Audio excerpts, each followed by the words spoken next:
बिस्मिल्लाहिर्रहमानिर्रहीम अस्सलाम वालेकुम वरहमतुल्लाहि वबरकातुहू। आप देख रहे हैं हमारा यूट्यूब चैनल शेख सेहत विजन। आज का जो हमारा टॉपिक है वो हमने स्टार्ट किया है pathophysiology BSN 4th semester pathophysiology 2। आज जो हमारा टॉपिक, इससे पहले हमने कंजेनिटल एंड जेनेटिक डिसऑर्डर पढ़ी थी, वो लिंक डिस्क्रिप्शन में उसकी वीडियो की। अब जो हम पढ़ते हैं वो है डाउन सिंड्रोम। क्या है डाउन सिंड्रोम? हमारे पास डाउन सिंड्रोम ये क्या है? हमने स्टार्ट किया है कंजेनिटल एंड जेनेटिक डिसऑर्डर। तो ये हमारे पास है जेनेटिक डिसऑर्डर। क्या है ये? हमारे पास क्या है? Genetic disorder. तो इसके बारे में हम बताएंगे। Down syndrome is also called, उसको दूसरा क्या नाम कहते हैं? उसको कहते हैं ट्राइसोमी 21। क्या कहते हैं? ट्राइसोमी 21। उसको ट्राइसोमी 21 क्यों कहा जाता है? ट्राइसोमी 21 इसलिए कहा जाता है कि हमारे पास लेट सपोज क्रोमोसोम नंबर 21 जो है उसमें ये प्रॉब्लम है। क्या है? क्रोमोसोम नंबर 21 हमारे पास लेट सपोज ये है एक क्रोमोसोम फ्रॉम मदर साइड और ये है एक chromosome from father side. Father और मदर से ये एक एक क्रोमोसोम आते हैं, तो इससे हमारे पास नॉर्मल ह्यूमन बन जाता है। लेकिन जब हमारे पास ट्राइसोमी 21 मतलब है कि डाउन सिंड्रोम होती है, तो उसमें एक इजाफी क्रोमोसोम आ जाता है और उसको कहते हैं डाउन सिंड्रोम। उसको क्या कहते हैं? Down syndrome. और ये उसको क्या कहते हैं? Trisomy number 21। ठीक है। उसमें हमारे पास क्या होते हैं? ये ट्राइसोमी 21 में इसमें हमारे पास दो चीज़ें होते हैं, फिजिकल एंड कॉग्निटिव मतलब माइंड। ग्रोथ से ही ग्रोथ क्या होते हैं? डिक्रीज़ हो जाती है। Physical and cognitive growth become decrease या developmental level become decrease, that is called Down syndrome and it is also called trisomy 21। इसलिए इसको ट्राइसोमी 21 कहते हैं कि 21 नंबर क्रोमोसोम में एक इजाफी पेयर आ जाता है। ये पेयर कैसे इजाफी आ जाता है, इसके बारे में ये पैथोफिजियोलॉजी जब हम पढ़ते हैं थोड़ा सा, इससे पहले जब हमारे पास क्रोमोसोम की कापी हो जाती है, तो इसमें सबसे पहले ज़्यादातर 95% उसको कहते हैं नॉन डिसजंक्शन। क्या कहते हैं? Non disjunction. ट्राइसोमी 21 ये नॉन डिसजंक्शन कैसे होते हैं? लेट सपोज हमारे पास ये है एक मदर है या फादर, उसमें ये है क्रोमोसोम नंबर 21, या फादर है या मदर है, और दूसरे साइड ये भी या फादर है या मदर है, लेकिन उसकी क्रोमोसोम नंबर 21 है। ये सेल में, हर एक सेल में ये ऐसा क्रोमोसोम नंबर 21 की पेयर होती है। ये एक सेल में है, ये दूसरी सेल में, ये एक साइड में है, ये दूसरी साइड में। हमारे पास जब माइटोसिस हो जाता है तो उसकी कापी होता है, बन जाता है। लेकिन जब हमारे पास क्या होता है? मियासिस होती है। क्या होते हैं? हमारे पास मियासिस होती है, तो हमारे पास ये कॉपी स्प्लिट होता है। मतलब यह है कि एक कापी ये होता है और ये इससे अलग एक कापी बनता है। ठीक है। यह इस तरह भी होता है, एक कापी यहाँ बनती है, एक कापी अलग बनती है। ये नॉर्मल होता है, नॉर्मल। तो फिर ये एक कापी यहाँ से आता है, एक कापी यहाँ से आता है। ठीक है। तो हमारे पास एक नॉर्मल इंसान बन जाता है। उसके ये क्रोमोसोम में मतलब है कि ये एक नॉर्मल इंसान बन जाता है। लेकिन जब हमारे पास ये नॉन डिसजंक्शन प्रोसेस होता है, क्या? जब ये नॉन डिसजंक्शन ट्राइसोमी 21 होता है, तो उसमें हमारे पास क्या होते हैं? इसमें हमारे पास ऐसे होते हैं कि लेट सपोज ये नॉर्मल क्रोमोसोम, ये फादर है लेट सपोज, और ये हमारे पास यहाँ क्या है? मदर है, उसकी ये क्रोमोसोम है। ये लेट सपोज फादर में डिवीजन बिल्कुल करेक्ट हुआ, टिक हुआ, ये एक और दूसरा ये एक अलग अलग आ गया। और इसमें जब मियासिस होता है, ये मियासिस होता है, यहाँ भी मियासिस हुआ लेकिन नॉर्मल डिवीजन हुआ। लेकिन यहाँ जब मियासिस होता है ये, तो ये क्रोमोसोम एक दूसरे से अलग नहीं हो जाती, ये दोनों क्रोमोसोम आ जाता है।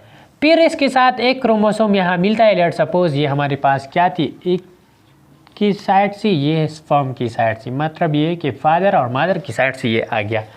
फिर इससे क्या बनता है, ये इससे जब ये क्रोमोसोम बनता है तो इससे हमारे पास कितने क्रोमोसोम बन गया, 3 क्रोमोसोम बन गया, और इसको कहते हैं ट्राइसोमी 21, नॉन डिसजंक्शन ट्राइसोमी 21।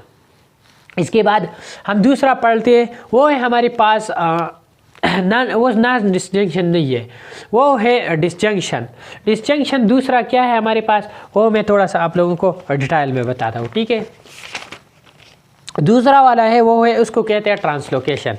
उसको क्या कहते हैं, ट्रांसलोकेशन। ट्रांसलोकेशन की क्या मिसाल है, ट्रांसलोकेशन की ऐसी मिसाल है कि लेट सपोज ये क्रोमोसोम नंबर 21 है, ये भी क्रोमोसोम नंबर, ये जो बात हम करते हैं ये सारा हमारा क्रोमोसोम नंबर 21 की बात कर रहे हैं, ठीक है। ये लेट सपोज हमारे पास क्रोमोसोम नंबर 21 है, ये भी क्रोमोसोम नंबर 21 है एक साइड पे, ये दूसरा साइड पे भी ये बिल्कुल ठीक है, ये मदर साइड। हमारे पास मियासिस हुआ, ये बिल्कुल अलग अलग डिवाइड हुआ, ठीक है, यह भी अलग अलग डिवाइड हो गया। लेकिन इसमें प्रॉब्लम कहाँ आ जाता है, प्रॉब्लम यहाँ आ जाता है कि लेट सपोज इसके साथ यहाँ क्रोमोसोम नंबर 20 है लेट सपोज, और ये म्यूटेशन या प्रॉब्लम वगैरह इस क्रोमोसोम में आता है, फिर ये क्रोमोसोम जो है यहाँ इसके साथ यहाँ ऐसा आता है, तो फिर ये दोनों अलग, मतलब एक डिवाइड हो गया। लेकिन ये क्रोमोसोम नंबर 20 वाला लेट सपोज वो आ गया, और इसमें क्रोमोसोम नंबर 21 की म्यूटेशन हुए है, फिर ये आएंगे और ये आएंगे, तो ये क्या होंगे, ये और ये तीसरा वाला लेट्स क्रोमोसोम नंबर 20 है, लेकिन इसमें ये भी प्रॉब्लम है और इसको भी ट्राइसोमी 21 कहते हैं, लेकिन ये क्या है, ट्रांसलोकेशन है। क्या है हमारे पास, ये ट्रांसलोकेशन है, और ये हमारे पास क्या थी, नॉन डिसजंक्शन थी। अभी तीसरा, थर्ड नंबर पे हमारे पास क्या है, थर्ड नंबर पे जो है उसको कहते हैं मोज़ेक। मोज़ेक क्या है, ये थोड़ा सा आपको समझना पड़ेगी। मोज़ेक वाला ऐसा है कि लेट सपोज हमारे पास ये याद रखिए कि हमारे पास ये जो क्रोमोसोम 23 कॉपी है ये हर एक सेल में होती है, लेकिन हमारे पास मोज़ेक वाले जो है एक क्रोमोसोम में लेट सपोज एक सेल में ये 3 क्रोमोसोम में प्रॉब्लम आती है, ये एक में नहीं लिखता, ये फिर आप लोग कंफ्यूज हो जाती है, ये एक्स क्रोमोसोम के साथ, ये इसमें 3 है, इसमें बिल्कुल 2 है, इसमें सही है, इसमें भी सही है, और इसमें फिर से प्रॉब्लम है। तो ये कुछ cell, some cells have 2 chromosome 21 में दो क्रोमोसोम है, मतलब एक मदर से एक, वाइल सम हैव 3, लेकिन कुछ में से 3 होते हैं, वाइल सम हैव 3, तो इसको क्या कहते हैं, उसको कहते हैं मोज़ेक ट्राइसोमी 21। शायद आप लोगों को ये समझ आ चुका होगा। ये मतलब है कि जब इंसान बर्थ से पहले ऐसा पैथोफिजियोलॉजी इसमें होती है। ये एमसीक्यूज़ के पॉइंट ऑफ व्यू से बहुत ज़्यादा इंपॉर्टेंट है। नई स्लाइड जो है उसमें ये सब है, ठीक है। अब आगे हम पढ़ते हैं उसकी काजिस क्या है। इसका थोड़ा सा हमें इतना ज़रूरत नहीं है, लेकिन फिर भी एमसीक्यूज़ के पॉइंट ऑफ व्यू से कभी कभार ये पैथोफिजियोलॉजी के पेपर में आ सकते हैं, ठीक है। उसकी काजिस क्या है, काजिस ऑफ डाउन सिंड्रोम। तो सबसे पहले हम बात करेंगे मैटरनल पे। क्या maternal, the first of all हम जो बात करते हैं वो बात करते हैं मैटरनल एज के हवाले से। जब माँ की एज 35 ईयर से ज़्यादा हो तो ज़्यादा काजिस की चांस है कि हमारे पास ट्राइसोमी 21 आ जाए। नंबर 2, मैटरनल डिजीज़ या एनी प्रॉब्लम, डिजीज़ और प्रॉब्लम, माँ में अगर कोई डिजीज़ है या माँ में कोई मसला है, माँ में कोई प्रॉब्लम है, तो इसकी वजह से भी आ सकता है हमारे पास डाउन सिंड्रोम। थर्ड नंबर पे हमारे पास क्या है, मल्टीपल प्रेगनेंसीज। क्या है, मल्टीपल प्रेगनेंसीज। जब हमारे पास मल्टीपल प्रेगनेंसीज हो तो हमारे पास बहुत ज़्यादा चांसेस है हमारे पास ये डाउन सिंड्रोम की, ठीक है। इसके साथ इसके अलावा हमारे पास है वो है ऊवम अनहेल्दी, ये बहुत इंपॉर्टेंट चीज़ है। क्या? ऊवम अनहेल्दी, ऊवम अनहेल्दी। जब ऊवम अनहेल्दी हो तो हमारे पास डाउन सिंड्रोम की काज होने की चांसेस बहुत ज़्यादा है। और इसके साथ साथ emotional or stress, emotion or stress, जब माँ को इमोशन हो आर या क्या हो, स्ट्रेस हो, तो ये पॉसिबिलिटी है। तो इससे हमें ये अंदाज़ा हुआ कि ज़्यादा मसला क्या है, माँ में हो तो हमारे पास डाउन सिंड्रोम की काजेस हो सकती है। ठीक है, अभी हम आते हैं उसके साइन सिम्टम्स की तरफ। कौन सी चीज़ की तरफ? साइन एंड सिम्टम्स की तरफ, कि उसकी साइन और सिम्टम्स क्या है। ठीक है, science and symptoms.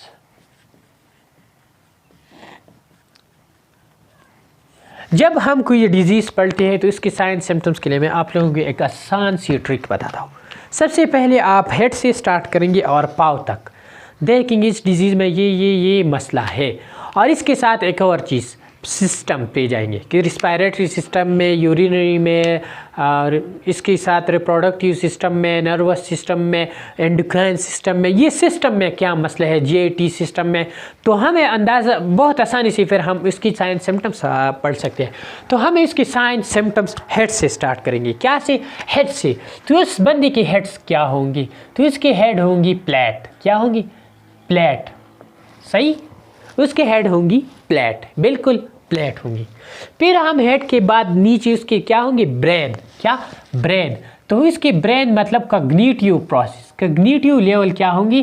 Cognitive level हमारे पास इस बच्चे की डाउन होंगी, डाउन सिंड्रोम वाले बच्चे की कॉग्निटिव लेवल डाउन होंगी। तीसरे नंबर पर हम बात करेंगे एयर की।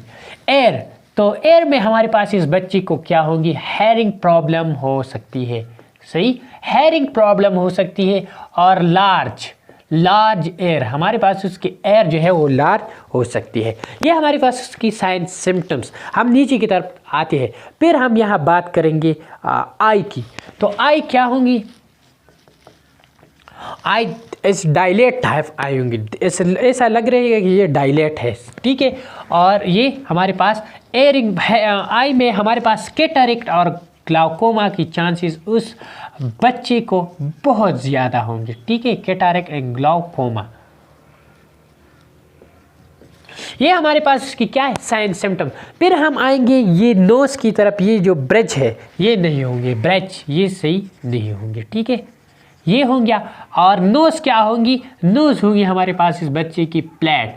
ये चाइनीज़ के जो लोग हैं इसकी नोज़ आप लोगों ने देखा ये ऐसा प्लेट होगा। पश्तो में हम उसको कहते हैं चपड़ी तपोजा। ठीक है, तो इसकी ये जो नाक है वो बिल्कुल प्लेट होंगी।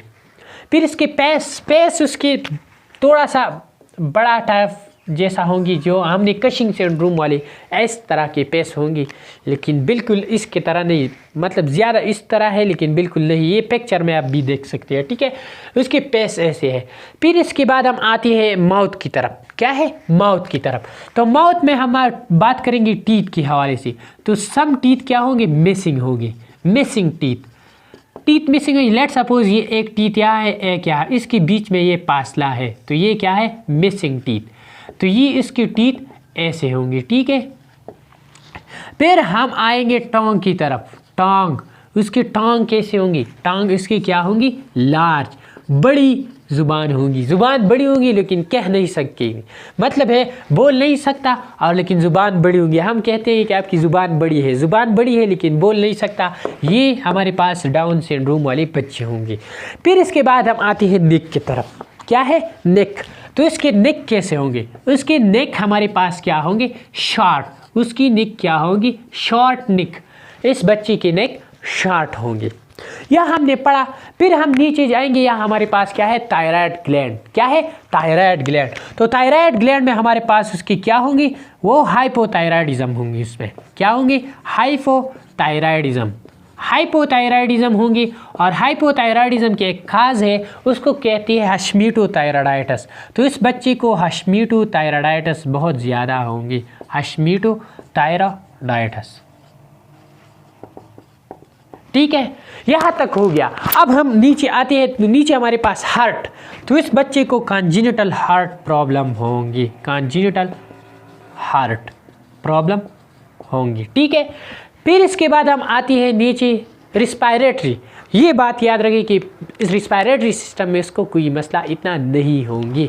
एंडोक्राइन सिस्टम में हमने ये पढ़ा कि हाइपोथायराइडिज्म वगैरह होंगे, रिस्पायरेटरी सिस्टम में मसला नहीं है। कार्डियोवास्कुलर सिस्टम में हमने पढ़ा कि कंजेनिटल हार्ट प्रॉब्लम होंगी, और इसके साथ एक और चीज़ है वो है ल्यूकीमिया। ये पैथोफिजियोलॉजी में आप लोगों को फिर से पढ़ाता हूँ, ये लेट वाली पैथोफिजियोलॉजी, बिफोर वाली हमने पढ़ा, लेट वाली फिर आप लोगों को ये समझ आ जाएंगे। इसके बाद हम आते हैं हैंड की तरफ। हैंड में ये बात याद रखिए कि हमारे पास ये जो फार्म है उसमें बहुत से लाइन है, लाइन इतनी बहुत ज़्यादा लाइन है। लेकिन जब हमारे पास एक बच्चा हो और इसको हमारे पास क्या होंगी, डाउन सिंड्रोम हो, तो इसके हाथ में सिर्फ एक ही फार्म होगी, फार्मर, इसे एक ही लाइन सिर्फ होंगी और ज़्यादा लाइन नहीं होंगी। तो ये बात समझिए कि फार्मर सीरीज मतलब है एक लाइन, वन लाइन ये फाल्म में होगी। ठीक है, तो ये बात याद रखिए। फिर हम नीचे जाएंगे, जब हम जीआईटी में भी इसको प्रॉब्लम होगी। ठीक है, जीआईटी में माल एब्जॉर्प्शन होगी। जीआईटी में क्या होंगी, जीआईटी में इस बच्चे को मॉल एब्जॉर्प्शन होंगी, मॉल एब्जॉर्प्शन। फिर जो फूट में हमारे पास जो मेन टू है और सेकंड फिंगर है उसके बीच में प्लेस होंगी, टू एंड सेकंड फिंगर उसकी बीच में क्या होंगी, प्लेस होंगे। लेट सपोज ये हमारे पास ये एक फाव है। ठीक है, तो ये हमारे पास टू है, फिर ये second finger, third, fourth, fifth. तो ये बात याद रखिए, इन दोनों के बीच में प्लेस स्पेस क्या होंगे, ज़्यादा स्पेस होंगी। ये है डाउन सिंड्रोम के हमारे पास क्या है, साइन सिम्टम्स। अभी मैं आप लोगों को एक ऐसी पैथोफिजियोलॉजी बताता हूँ जिसकी वजह से हमारे पास इस बच्चे की जो साइन सिम्टम्स है और इसके साथ साथ उसके जो पैथोफिजियोलॉजी है लेट, वो सब आप लोगों को समझ आ जाएगा। वो कैसे समझ आ जाएगा, हम स्टार्ट करेंगे ओरल से। ओरल से जब ये बच्चा फूड लेगा, हमारे पास ये बच्चा जब ओरल फूड लेगा, ये फूड आएगा स्टमक में। ठीक है, स्टमक के बाद ये फूड आ जाएगा स्मॉल इंटेस्टाइन में, स्मॉल इंटेस्टाइन में। तो हम ये बात याद रखते हैं कि स्मॉल इंटेस्टाइन में हमारे पास क्या होते हैं, एब्जॉर्प्शन होती है। क्या होते हैं, एब्जॉर्प्शन होती है।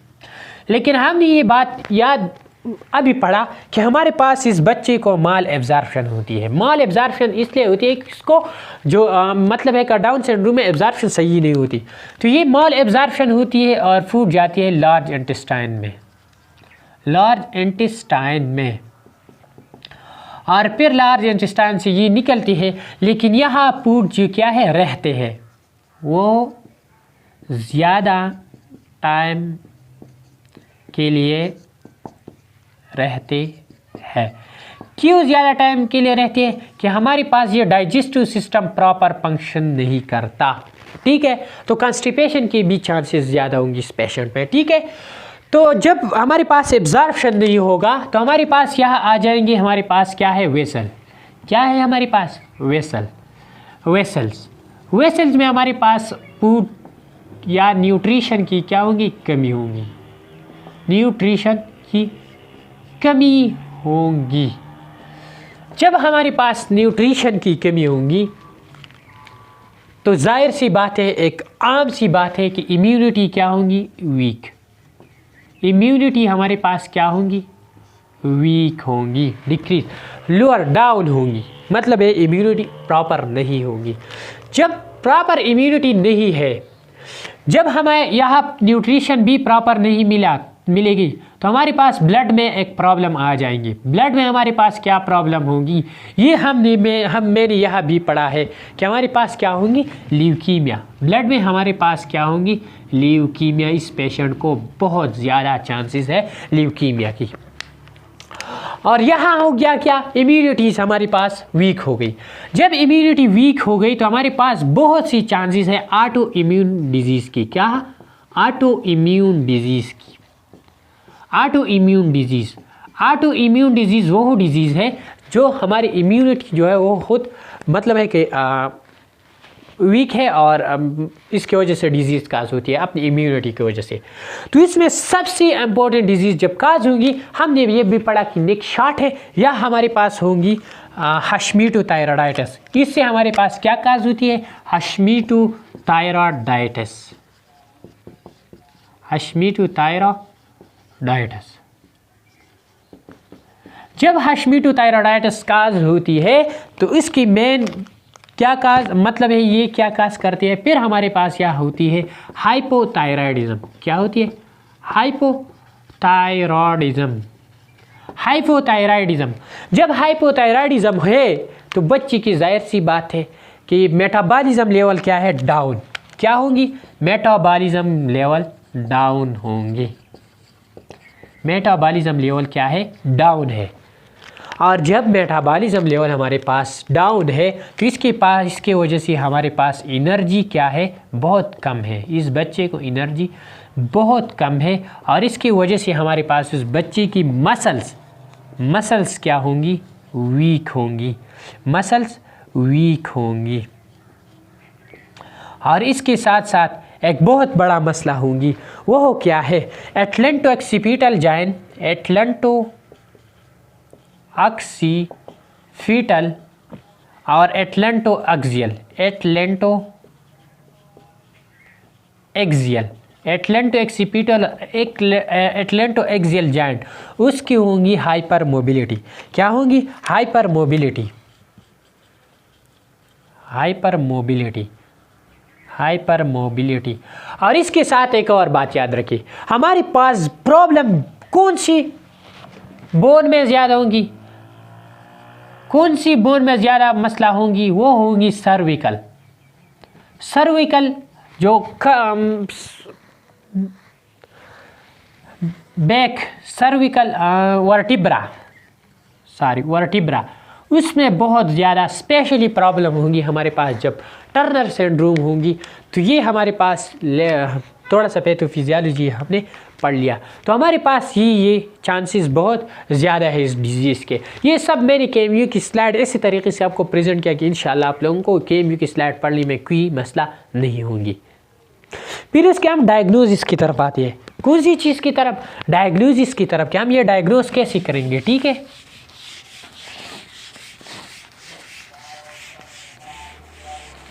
अगर कोई मसला हो तो कमेंट में पूछ सकते हैं। इंशाल्लाह आप लोगों को दूसरी वीडियो में जवाब मिलेगा इंशाल्लाह। ठीक है,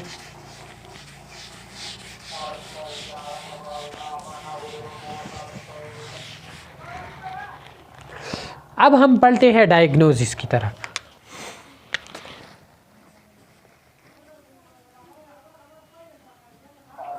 डायग्नोस तो उसमें बहुत से टेस्ट्स है, टेस्ट्स।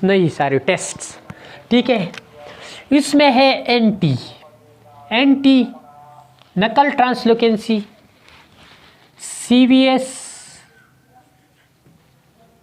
नहीं, सेरेब्रोवास्कुलर सिस्टम नहीं, ये एक और टेस्ट है। ठीक है, इसके अलावा सीरम बायोमार्कर्स, अल्ट्रासाउंड, और इसके साथ साथ serum biomarker, ultrasound, CVS, anti amniocentesis.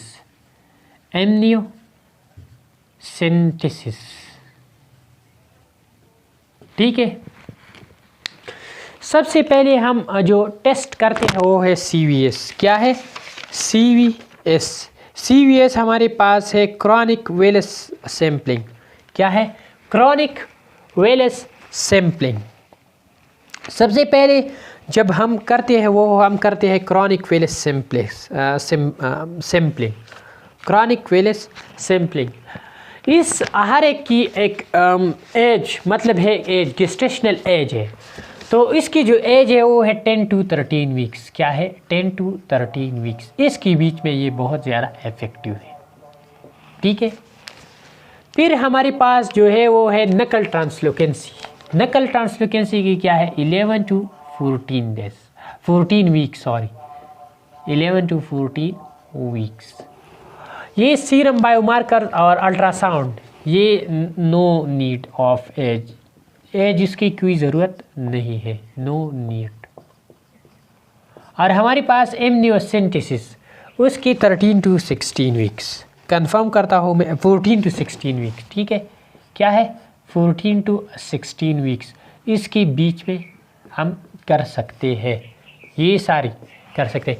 ये नकल ट्रांसलोकेंसी, ये हमारे पास क्या है, नकल ट्रांसलोकेंसी हमारे पास, उसमें हम जो है ये dorsum side of the dorsum से ये फ्लड लेते हैं,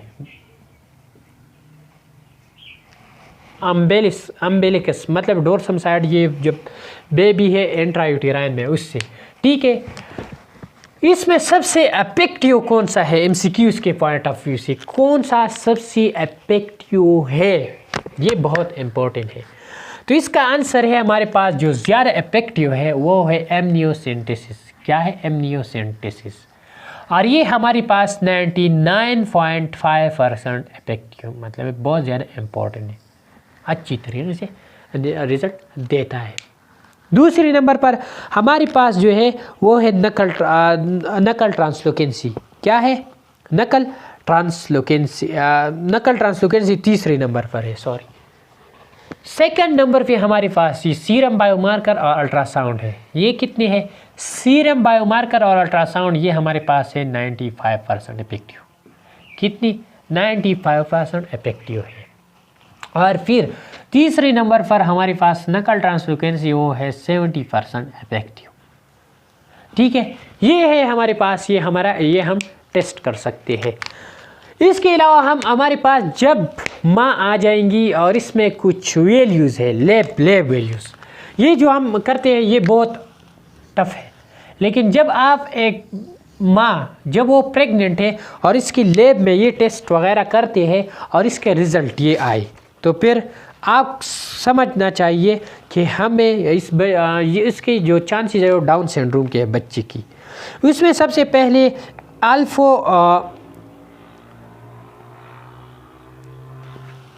अल्फोफ्यूटोप्रोटीन,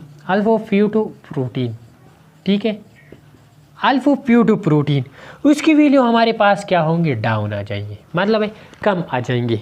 ये एक अगर मैं एक्सप्लेन करता हूँ, ये वीडियो बहुत ज़्यादा लंबी हो चुकी है और होगी, ठीक है, लेकिन मैं थोड़ा सा आप लोगों को दिखा, ये फिर आप देख सकते हैं अल्फा-फ्यूटोप्रोटीन क्या है। इसके अलावा अनकंजुगेटेड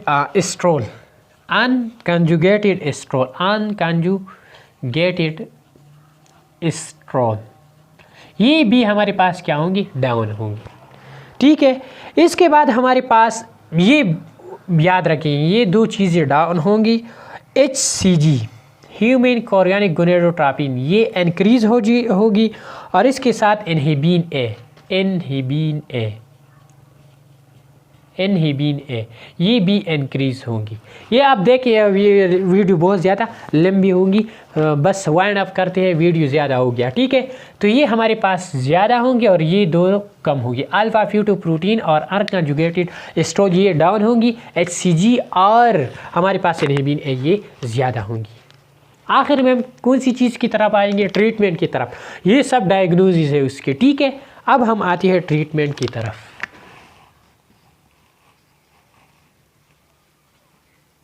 ट्रीटमेंट में नो क्यूरेटिव ट्रीटमेंट, इसका क्यूरेटिव ट्रीटमेंट कोई नहीं है। अभी कोई बंदा है उसको डाउन सिंड्रोम हो गया, बस हो गया, ठीक है। लेकिन ये बात याद रखिए कि उसके अगर हम नर्सिंग डायग्नोसिस की बात करेंगे, क्या नर्सिंग डायग्नोसिस में, तो नर्सिंग डायग्नोसिस में हमारे पास क्या क्या हो सकती है। द फर्स्ट ऑफ ऑल उसके होते हैं रिस्क फॉर इन्फेक्शन। क्या है, रिस्क फॉर इन्फेक्शन, ये क्या है, नर्सिंग डायग्नोसिस उसकी हो सकती है। उसके बाद जो सेल्फ डेफिसिट, मतलब ये कि हम अपने काम खुद नहीं कर सकते, सेल्फ डेफिसिट, तो ये भी कोई मसला है उसको।